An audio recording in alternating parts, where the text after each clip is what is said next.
Shalom. Anger has been the downfall of many great people. It's no coincidence that the word blind is often used in conjunction with the word anger. Because when we're angry, often we are blind to the consequences of our actions and our words. When we're angry, we are apt to ignore the good qualities of the person we're angry at. In a moment of rage, we're likely to forget all of the good things that that person may have done in the past. When we are angry, we often say and do things that we regret later on.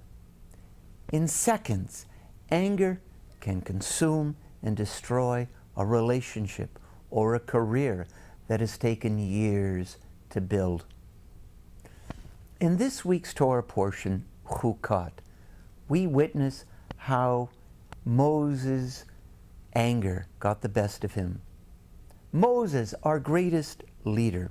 Moses, who led us out of Egypt, who spoke to God face to face at Sinai, who guided us through the many perils of the wilderness, was denied the one experience that he most desired, and that was setting foot in the soil of Eretz Yisrael, all because of one passing moment of anger.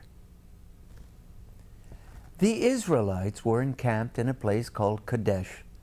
There was no water in that place, and the people gathered around Moses and began complaining. Now, complaining wasn't something new to the Israelites. They were master kvetchers by this time, having complained to Moses about everything. But in this instance, their complaint was justified. They desperately needed water. Of course, in typical Israelite style, they exaggerated their plight and they attacked Moses personally. Let's take a look in the Chumash at how Moses responded to the Israelites' complaint. Vayikach Moshe et hamate melifnei Adonai kasher tzivahu, vayakilu Moshe v'Aharon et hakahal al penei hasala, vayomer lahem, Shimuna hamorim hamin hasela hazeh notzi lachem mayim, vayarem Moshe et yado, vayach et hasela b'matehu pamayim, vayetzu mayim rabim, vatesht ha'eda uv yiram.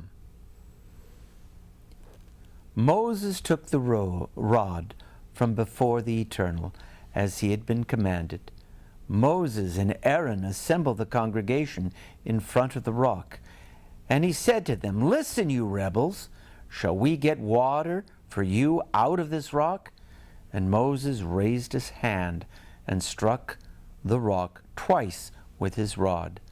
Out came copious water, and the community and their beasts drank. Now, God had commanded Moses, saying, "You and your brother Aaron take the rod and assemble the community, and before their eyes order the rock to yield its water." But notice, Moses does not take his brother Aaron with him, but he goes to the rock by himself. Now, we might speculate why God had told Moses to take Aaron with him. Aaron was a much more patient man, known as a pursuer of peace. Perhaps Aaron may have been able to calm Moses down had he been by his side.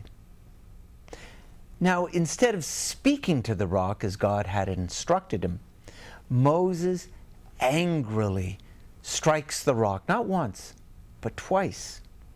Furthermore, Moses, who had a deep and abiding love for the Jewish people, at that moment replied to their complaint with angry, almost hateful words, saying, "Listen, you rebels, shall we get water for you out of this rock?" Now, to categorize the people as rebels was uncalled for.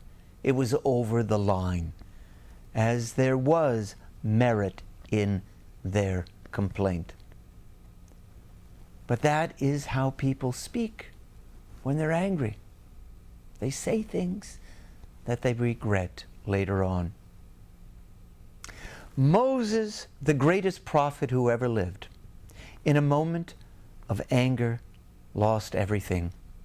He lost the promised land for himself. Listen to what Reish Lakish of the Talmud says about anger. Quote, "As to every person who becomes angry, if they are a sage, their wisdom departs. If they are a prophet, their prophecy departs." We learn this from Moses. Well, I hope that you will read this week's Torah portion and come to your own conclusions. Shabbat Shalom.